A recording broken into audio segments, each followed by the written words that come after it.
Sara had always been afraid of the night, the way shadows stretched and whispered. Each creak of the old house sent a shiver down her spine.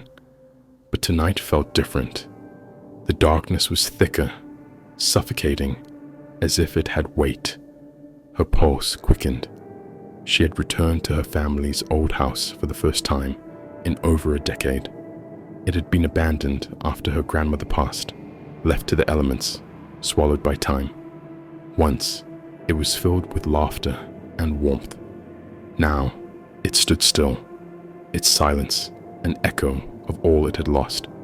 Memories clung to the walls like dust, undisturbed yet suffocating. But something else lingered too. Her grandmother had always warned her.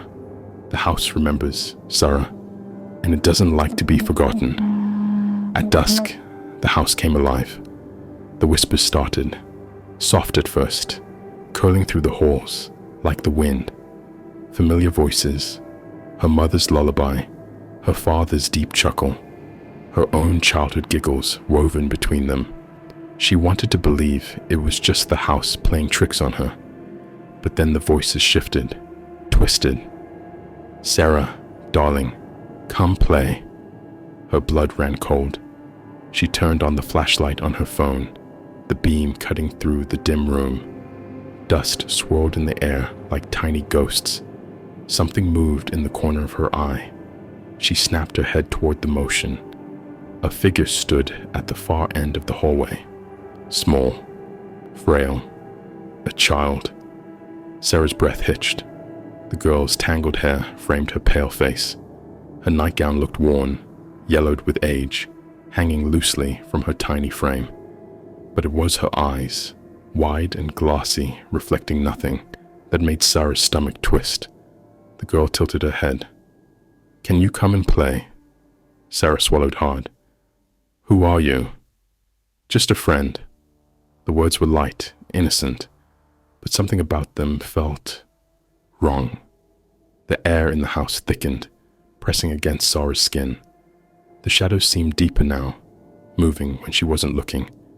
She backed away, her pulse hammering. I can't," she whispered. The little girl's expression twisted into something else. Disappointment, anger. The door slammed shut behind her.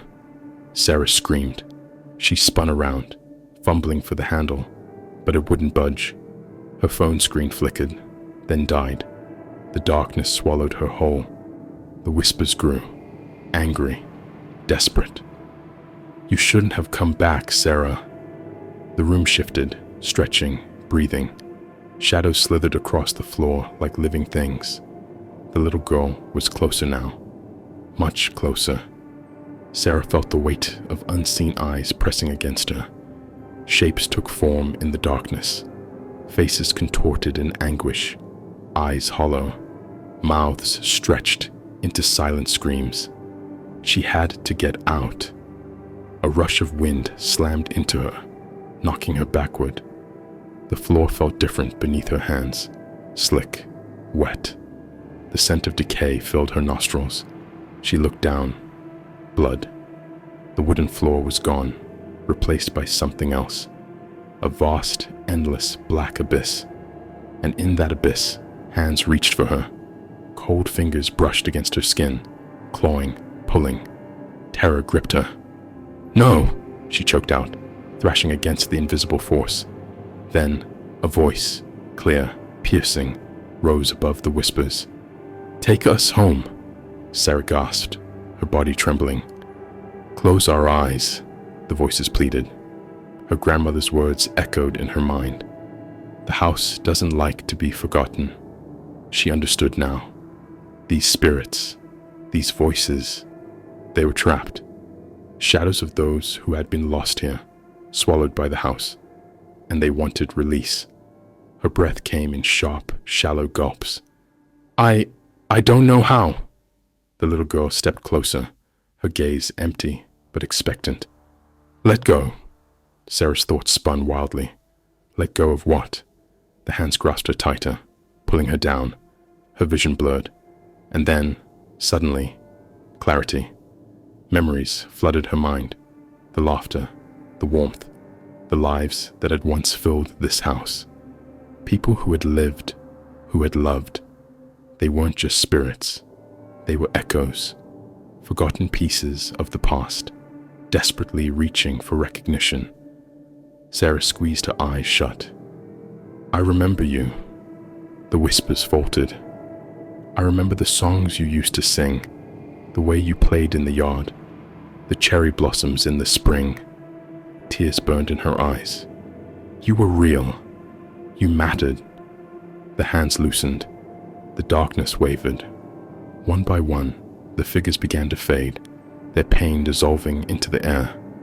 A warmth spread through the room. Sara felt herself being released. As dawn's first light crept through the broken window, the last whisper came, a soft, delicate giggle. "Thank you." Silence. Sara opened her eyes. The house was still. The air felt lighter. She exhaled, relief flooding through her. It was over. But then, a sound, a slow, deliberate creak. Her breath caught. In the shadows beyond the doorway, something moved. Not the spirits she had freed. Something darker. Something waiting. The whispers started again. The battle was far from over. Sara's breath trembled. She knew what she had done. She had freed them. The voices were gone. The weight of their sorrow had lifted. But then, why did the house still feel wrong? A sharp chill crept up her spine.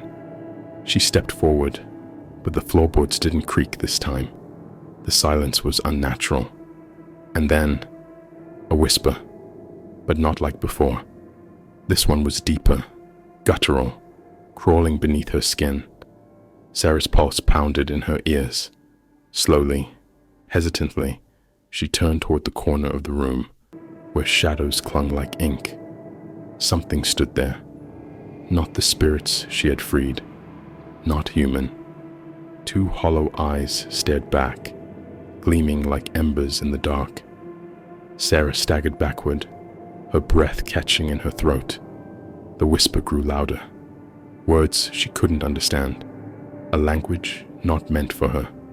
The house had let the others go, but something else had stayed behind.